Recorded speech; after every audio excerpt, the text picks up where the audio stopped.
it's worth questioning, do you need a website and just a bespoke web experience versus a traditional app? We definitely didn't need a traditional app with the volume of customers that we're dealing with and with the audience that we're dealing with as well. Typically, our clinic customers are an older demographic. They're not as tech savvy. So for us, a traditional app did not make sense at all. It's the e-commerce master plan podcast. Here to help you solve your marketing problems and grow your e-commerce business. Cutting through the hype to bring you inspiration and advice from the e-commerce sector and beyond. Here's your host, Chloe Thomas. Hello and welcome. It's great to have you tuning in. Thank you for joining us. It's great to be sharing this particular guest with you because I am loving what she's bringing to the episode. Lauren applied to be on the show. She went to ecmp.info/guest, read the info and then filled in the form. And in that form, she gave me loads of great insight into what they are doing. Now, you don't have to do that. You can just apply with a couple of lines. But when someone gives me loads, it means I can really drill into the right things to share for you guys. So we're going to be drilling into three big pieces of what they're doing at Philip Kingsley in this episode. We're going to be talking about why and how and lessons learned from building a separate e-commerce app installation for their clinic customers. So that's the people who are coming in to see the medical professionals to get their hair fixed. We are going to be talking about how they have gone about reducing the number of promotions, as in discounts, they run on their e-commerce store in order to improve performance and improve profits. Some really fascinating takeaways there.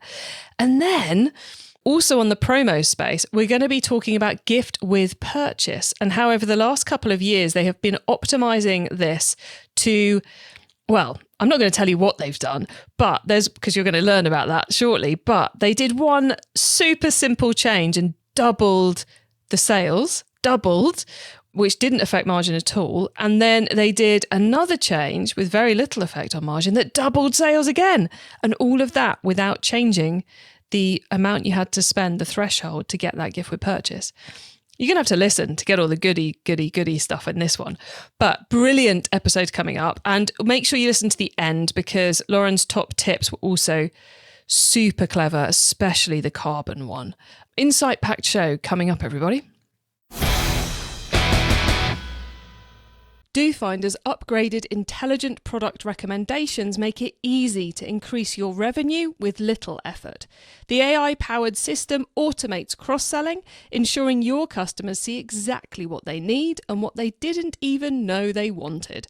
It also leverages real-time search data to provide personalised, relevant product suggestions that drive sales and boost average cart values.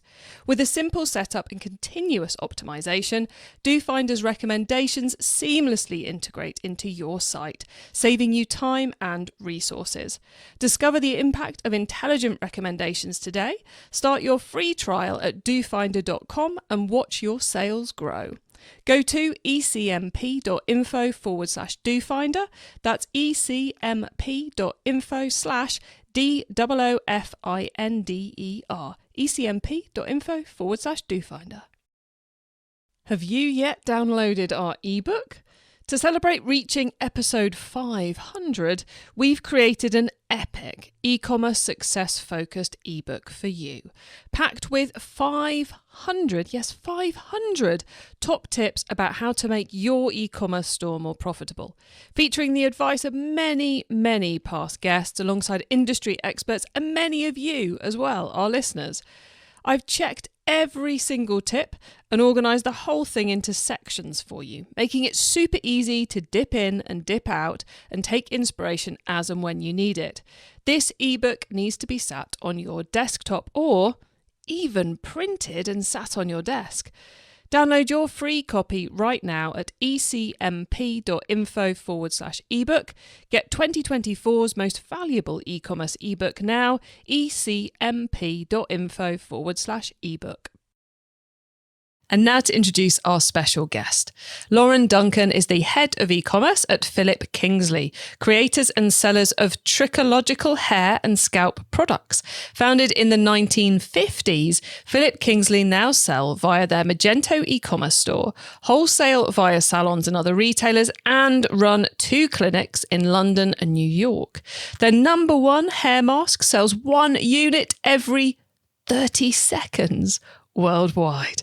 Hello, Lauren. Hello, Chloe. Thanks so much for having me. Great to have you here. And I'm just imagining the maths it took to work out that you're selling one of that particular hair mask every 30 seconds. It must have been quite the moment when someone calculated that one. It definitely was. And especially when we went from selling 1 a minute to 1 every 30 seconds, that was definitely an exciting moment for the brand as well. But I definitely can't take credit for the maths. but I can imagine we can change the homepage. Yeah, exactly. It's not like we one can a change minute. everything. Like we need to tell everyone. Very cool. Very, very cool. Okay, well, look, Lauren, how did you, before we get deep into Philip Kingsley world, how did you end up in e-commerce, please? I wouldn't say I fell into e-commerce, but I had a business and marketing degree at university, which I knew I wanted to do something marketing, and then fell into an e-commerce marketing role in beauty for like one of my favorite brands at the time, Bare Minerals. And then from then just progressed with income. I absolutely loved it. Immediate results and the immediate data was one of the things that just kept calling to me instead of waiting around to see what may or may not have had an impact. So I kind of grew within that space, very much being a generalist in e-commerce. So I was kind of across all of our digital marketing, the websites, development, projects, and loved the variety. So I stayed in beauty. I've been in fashion, did a brief stint in health insurance, and then mixed beauty. So here I am again at Philip Kingsley. Been here for about 3.5 years now. Oh, insurance and banking, been there. Can totally understand why you came back. Let's leave it there. It was an interesting learning curve, though. Interesting learning curve. It's always good to experience something a bit different, and that is a completely different world. Yeah, so whole new ball game. Yeah. Okay. So I mentioned in the intro that you guys are selling via a whole plethora of different channels, wholesale, clinics, via the Magento store, but you also have developed something quite cool in the last few years to support the clinics and the product sales of the people who are going into the clinics, which I find really fascinating. So tell us a little bit about that, please. Of course. So at Philip Kingsley, we've got 2 distinct sides of the business. We've got our retail side of the business, which is our shampoos, conditioners, etc. And then we've got our clinical side of the business, which is where that trichological background comes from. And I'll just explain for everyone who doesn't know what trichologist is. It's essentially a dermatologist for your hair and your scalp. So they're real health, like hair and scalp experts that completely focus all of their energy on getting the healthiest hair and scalp ever. So our trichological clinics in London and New York focus on sort of hair loss and scalp conditions that somebody would get, but also like just nice hair spa treatments as well. If you just want a deeper conditioning treatment or something. So that side of the business are very in person. So you go into the physical clinics in London and New York. So we've got our iconic Mayfair building, and you can go and see the trichologist, get on a treatment plan for whatever your hair or scalp condition is. And I suppose this all happened when COVID happened, where obviously there was shutdown of that side of the business while the retail side of e-com really spiked up.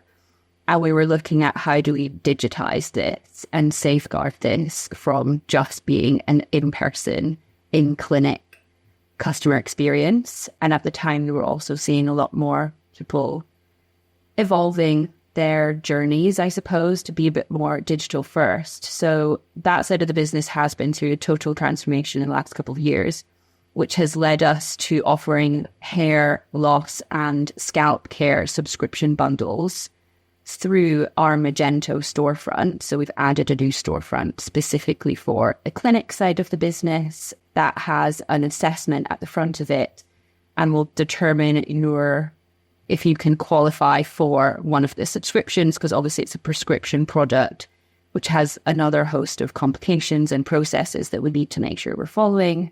But on the back of that, if somebody is eligible for a subscription treatment plan, they'll then go into a web app that we developed. So it's not a full physical app, but it does look and feel like an app when you log in for the customer. And that's for them to manage their virtual consultation appointments with our trichologists, but also to manage their treatment plan once they've got onto a subscription with us. So it's all sort of hosted in that one place. Got you. So it's, I get that I'm sure there was a temptation to go, oh, we'll just send them a link to the website and it'll be, or to build it in that consumer focused website rather than clinic client focused website. But so I think it's really fascinating that you went, kind of in retrospect, it's so obvious that it needed to be a separate installation, a separate method. But was that obvious from the beginning that we've got to go separate and we should incorporate the whole journey from assessment to managing your meetings? I'll go with meetings. Was that obvious from the beginning, or did you evolve it to get there? It definitely wasn't obvious. I'd say that was like a hot topic of conversation when this was evolving and the ideation was sort of just kicked off, because everything on the Magento storefront at the moment, whether you're looking at our clinical services or hair and scalp information with our hair guide articles and content, and then our retail stuff, it all sits within that same Magento storefront. So at the time it was like, do we split this out? Does it make sense? And our end goal was to have our clinic customers have their own bespoke experience and platform, because it's such a different beast to our retail products in terms of all of those medical considerations that we had to factor in. Yes, because there's a whole other level with official medical things as well, isn't there? Which I guess are different in the UK and the US, just to make it even more complicated, or is there some commonalities? No, there's definitely some big differences, which is why the digital clinic transformation at the moment is only in the UK. So you're only eligible from a UK perspective at the moment, but it's definitely on like the long-term plan to bring that into the States at some point. So for anyone who's thinking maybe there's a place in their business for a streamlined, focused app deployment separate to their main e-commerce store, any key lessons you've learned that you'd love to share with them about how to make it successful? Oh, I mean, I think definitely look at what you're building on and who you're building everything with. We've got great development partners, but in terms of that subscription definitely lean on somebody who is already doing an amazing job at that. So we migrated to a subscription platform in just November last year after trying to do it ourselves. And I would not make that mistake again. I would definitely have gone a subscription platform first. It's made a world of difference. I also think it's worth questioning, do you need a website and just a bespoke web experience versus a traditional app? We definitely didn't need a traditional app with the volume of customers that we're dealing with and with the audience that we're dealing with as well. Typically, our clinic customers are an older demographic. They're not as tech savvy. So for us, a traditional app did not make sense at all. And we've got a bit more flexibility in terms of how we then integrate with our Magento platform and get the two of those experiences working better together. Love those pieces of advice. And yeah, it's like we're building a bespoke app, so we're going to go completely bespoke, and then it's like, oh no, we should have just bolted in some subscription software. Yeah.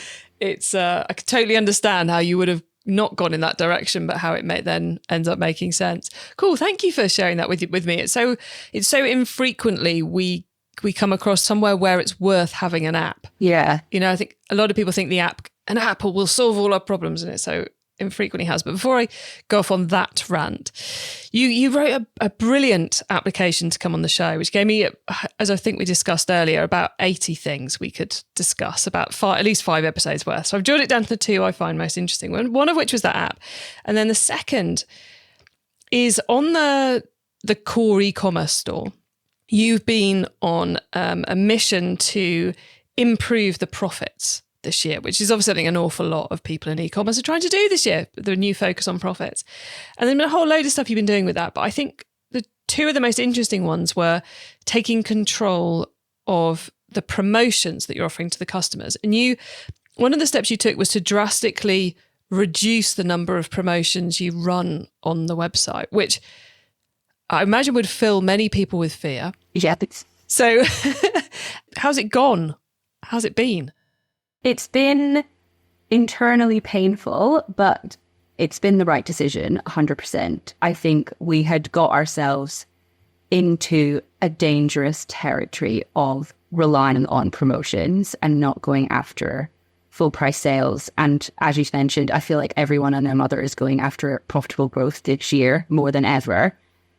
So for us, it was like a natural step in that direction. And as like the brand D2C site, we needed to sort of stay true to our premium hair care heritage, and the amount of discounting and promotions we were doing wasn't reflecting that properly. So we kind of got to a place where we felt like we were devaluing the brand a bit too much based on efficacy and our psychological background and all of that stuff. So we went from probably the last 2 years having like a pretty big promotion every month to having, we've got 3 big promotions and 2 small supporting promotions this year. So it was cutting over half of them. Wow. But what we did find is that by doing those less frequent moments, we were doing them not bigger in terms of how long they lasted, but bigger in terms of how we executed them. So making sure we were really approaching it as 360 as possible for every single execution, taking all of the learnings that we had from the last 2 years promos and going, what ones actually drove the strongest margin for us, the most revenue for us? How do we make that even better this year? So it's given us some great tools and data to be able to, one, drive more during the same sort of promo periods that we saw last year. We've seen really strong year-on-year growth in terms of that revenue volume for those bigger promotions this year. But also it gives us much stronger data to sort of standardize these promos and the forecasting that goes beside that for plotting that out in the years to come as well. I think so often we talk about reducing reliance on promos from the brand impact and the impact on the customer.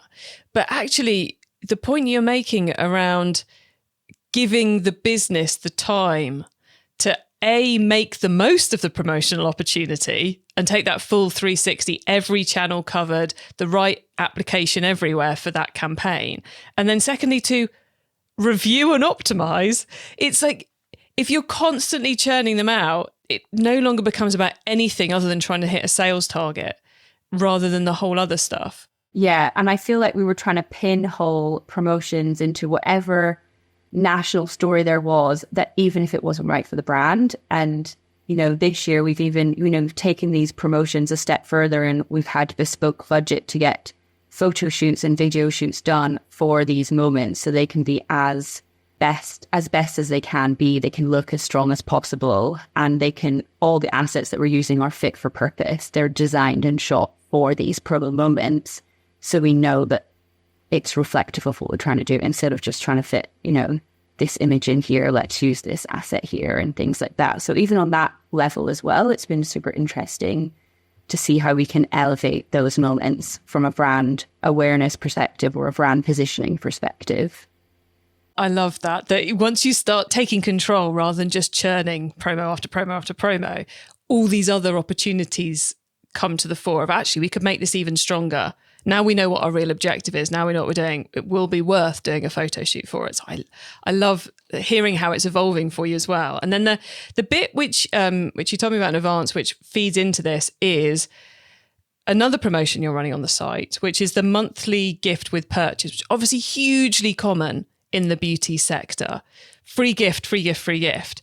You've really been working this hard as well alongside the big promotional shift. So could you please tell us a bit about how, why, and what you've been up to? So this has been a labor of love for me and my team since about 2022.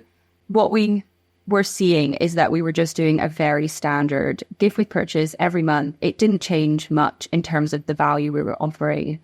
And the threshold always stayed the same at £50. There was never any testing. So over the last year and a half, we've been testing every element in phases to try and optimize it as strongly as we could.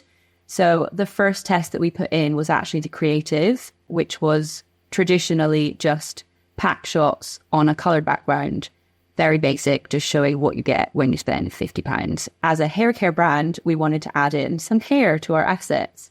Revolutionary, I know. But when we did that, we actually saw that the revenue driven from that promo doubled overnight.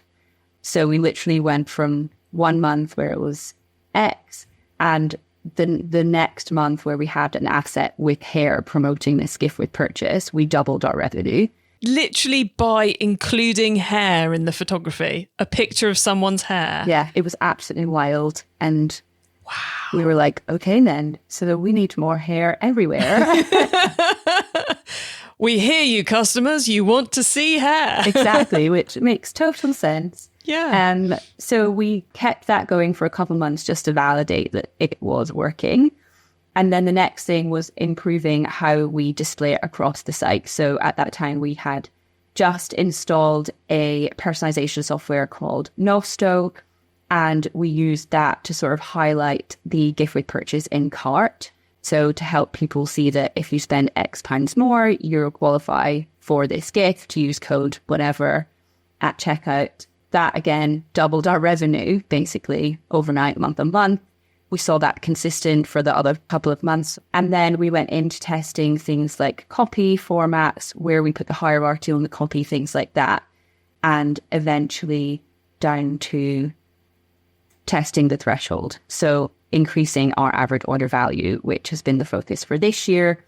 And so far this year, we've increased our AOV by 5% versus last year. Just by doing that, we haven't changed prices massively. We haven't been doing anything significant, but just from that GWP alone, people are now spending, 20, 30 pounds over above the threshold that we set. So even though we're setting a higher threshold, they're still spending even more above that, which has been phenomenal.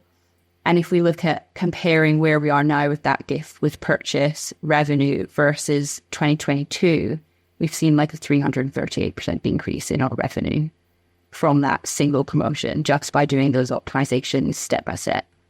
That is mad. Anyone who's wondering, GWP is gift with promotion, just in case you got stuck on that loop. What I find, so many things I find fascinating with this, Lauren. Obviously, the results are brilliant. Yeah.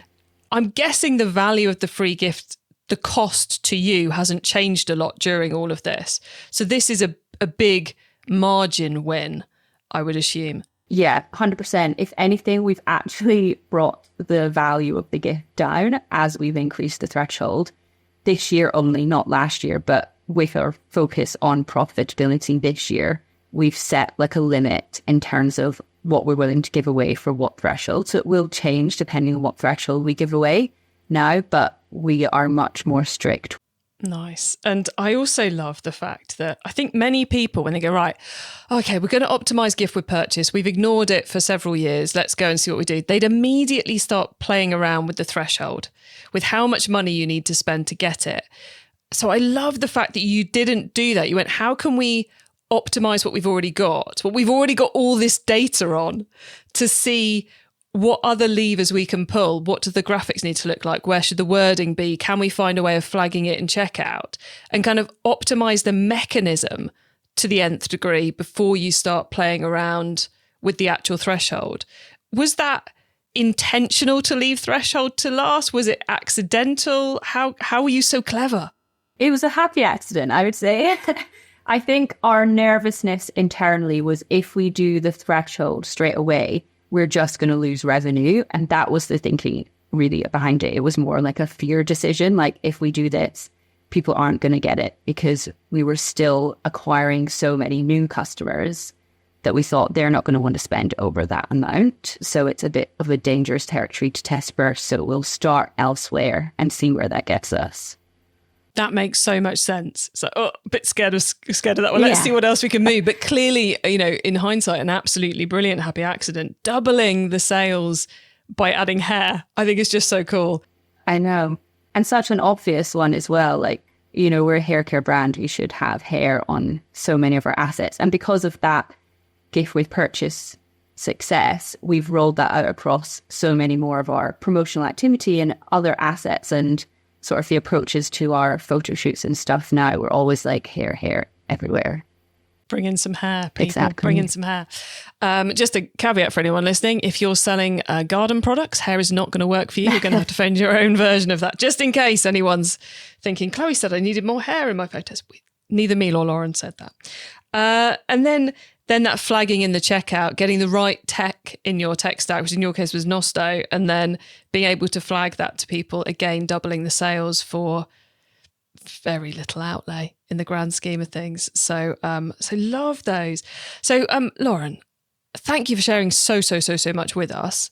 Before we head towards the top tips, what have you got coming up next? What are you willing to reveal that's in your plans? What's got you excited for the next 6 months or so? So we've got so much going on at the moment, as I'm sure everyone does. But the things that I'm probably most excited about are, with our clinical digital transformation, we're continually evolving that. So where we've only got live now a male hair loss and scalp concern prescription program, we're launching female hair loss subscription programs this year at some point. I cannot tell you when. But that's been a super exciting project as well, to sort of build on that and continually focus on it. And then within the retail space, we've recently launched our subscriptions for our retail platform as well. And without doing any promo on it, it did far better than we were expecting. So we're just going into our promo phases now. So I'm super excited to see how we can evolve that as well after so much early success with it. E-commerce Master Plan is supported by some of the greatest companies in the e-commerce sector. Here's a reminder of who they are. DoFinder's upgraded intelligent product recommendations make it easy to increase your revenue with little effort. The AI-powered system automates cross-selling, ensuring your customers see exactly what they need and what they didn't even know they wanted.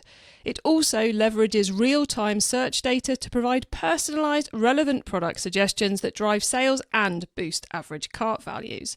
With a simple setup and continuous optimization, DoFinder's recommendations seamlessly integrate into your site, saving you time and resources. Discover the impact of intelligent recommendations today. Start your free trial at dofinder.com and watch your sales grow. Go to ecmp.info/dofinder. That's ecmp.info/DOOFINDER. ecmp.info/dofinder. Have you yet downloaded our ebook? To celebrate reaching episode 500, we've created an epic e-commerce success-focused ebook for you, packed with 500 top tips about how to make your e-commerce store more profitable, featuring the advice of many past guests alongside industry experts and many of you as well, our listeners. I've checked every single tip and organised the whole thing into sections for you, making it super easy to dip in and dip out and take inspiration as and when you need it. This ebook needs to be sat on your desktop or even printed and sat on your desk. Download your free copy right now at ecmp.info/ebook. Get 2024's most valuable e-commerce ebook now, ecmp.info/ebook. It's time for the top tips round. Okay, I love this section because it gives me and our listeners some really quick ideas for taking our businesses to the next level. Lauren, you've already given us so much great insight, but are you ready for the top tips? I am indeed. Okay, the book top tip. If everyone listening to this podcast agreed to take Friday off and read a book to make their business better, which book would you recommend? So I'm not going to recommend a book, but I will eventually. I prefer listening to things. So I've got a membership with a company called Masterclass, which hosts a number of different lessons by different experts. There's a masterclass in there by FBI negotiator Chris Voss on negotiation tactics in the workplace. And at first I thought, okay, that's just for like sales teams, but it's literally for everybody who has to try and get somebody else to do a job for them. So I think that's been great. And I know that people who have read Chris Voss's book, Never Split the Difference, have said that it's been extremely good as well. So if you do want to read a book, it'll be very similar, I imagine, to his masterclass. Oh, very cool. So head to Masterclass to watch Chris Voss's session on negotiation or get the book. Love that double, covering all learning methods there. Yeah. Okay, the traffic top tip. Which marketing method do you either prize above all others or think doesn't get the press it deserves? This is a tough one. I feel like I could pick loads, to be honest. But the biggest one that we've seen the difference with this year is actually going much more of a full funnel approach with our paid media. So I think there's always, when we're looking at profitability, the tendency to go after middle and bottom of the funnel too much. But we actually taken the opposite approach and really built out our top of funnel strategy this year, focused on brand awareness, reach, impressions, and that's made a huge positive impact to our ROAS this year. So something that we're going to continue to do. Even though we've got a pretty strong market in the UK, there's always people that haven't heard from you, and there's always new ways to bring people into that funnel. So I think that would be my biggest win from this year. Covering all the angles, isn't it? It's the sum of the parts is much greater than the individual parts themselves, which is always a quote I completely mangle, but I think you all know what I mean. Okay, the tool top tip, maybe a collaboration tool, a social media plugin, a phone app, or just a way of working. Is there a cool little tool you use that makes you and your team more efficient from day to day? I have two, actually. So I don't know how to pronounce it. It's Miro or Miro, Miro, is a great collaboration tool. It's like a digital, like, whiteboard, I would say. But there's so many different templates you can use to, like, plan your marketing strategies, do team brainstorms, collect, like, inspiration to share with different teams. Like, I use it every single day. I love it. And then Loom is a video screen recording tool that I use for, like, internal training, documentation to share around, and I use it with my development team as well when I'm trying to record what's actually happening versus the expectation. And that has saved me so much time on back and forth with our development agency on what's not working. I love those two. So it's, I call it Miro, but I no idea if that's right or not. But it's Miro, everybody, and then Loom is Loom. So two great recommendations. The carbon top tip, finally. What's your favourite way to reduce the carbon footprint of an e-commerce store?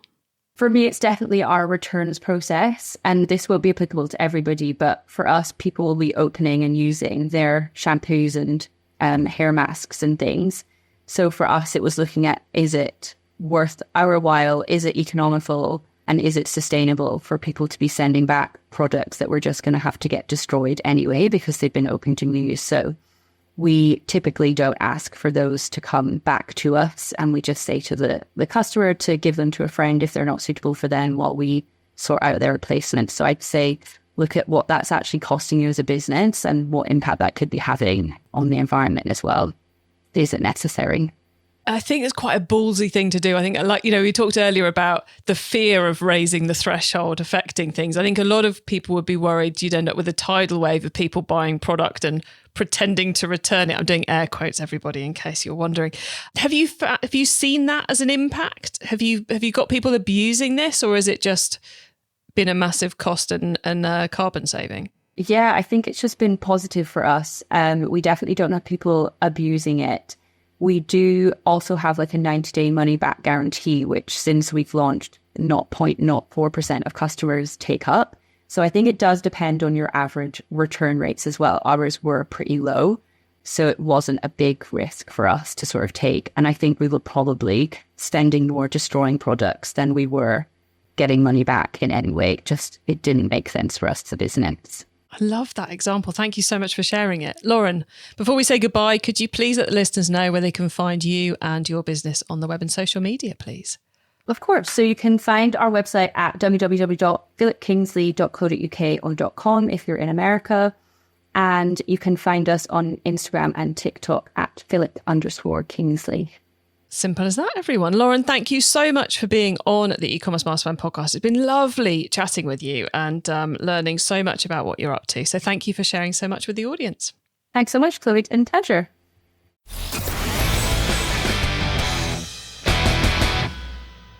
So some fast and furious insights for all of you there. I think the way they're using an app to improve the offline or the experience for their offline first customers, I think is really fascinating. Love the tips Lauren shared on how to make sure you do that right if you're going to do it.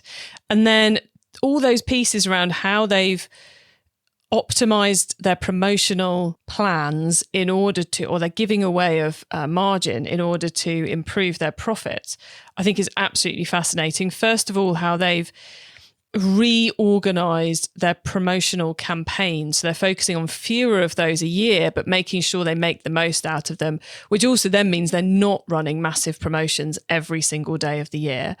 Great to hear the results about that. And then the gift with purchase piece, the amount of impact they made by changing the graphics and getting the promotion into the right place. We say about marketing being about place, being about message, being about channel, being about the graphics you use and connecting with the customer. And that is an example of that in action, delivering massively, 2xing the sales by getting the graphics right, including hair, the customer's problem, what the customer is coming to you for, and then 2xing it by getting the message in the right place, right there in the heart of the checkout to encourage those extra purchases. And all of that without changing the threshold or changing the offer at all. So really, really fascinating. Really loved catching up with Lauren there. You can get your hands on our notes from the episode, including the top tips and links to what we mentioned, by going to ecommercemasterplan.com. You can also use our direct episode short links. Just put ecmp.info/episode number even into the URL bar and you'll go straight to the correct page on the website. And when you get to the website, you can also add yourself to our email list so you don't miss out on any of the other things I share to help you improve your business, like another recent episode we did, episode 502 with Matt from Moss, which is all about improving profitability again. But in this case, it's about the UK business Moss, formerly known as Moss Bros, which is men's suits company, rental and purchase, and how they've been on a big plan over the last 3-4 years of totally changing their reliance on discounts and promotions to improve the profitability of the business. Quite a different approach in its reality, but same principles apply. So well worth listening to after this one if that was resonating for you. And if you want more on beauty and beauty brands and how they're growing at the moment and what they're doing, then head to ecmp.info/beauty, which is on that will take you to the beauty page on the e-commerce master plan website. So ecmp, short for e-commerce master plan.info/beauty for all our interviews with beauty businesses. Thank you for tuning in to this and every episode of the e-commerce master plan podcast. I bring you a new interview every week to inspire and help as many e-commerce business owners as possible to succeed and thrive with your businesses, including becoming more sustainable. Didn't you just love that returns piece, especially the fact it's not really led to any abuses? So if you know someone this show can help, please tell them to listen to the e-commerce master plan podcast. I hope you have a brilliant week and do not forget to keep optimizing. Thank you for listening to the e-commerce master plan podcast. Find out more at ecommercemasterplan.com/podcast. It's time to download our 500 top tips to make your e-commerce business more profitable ebook. Go to ecmp.info/ebook now.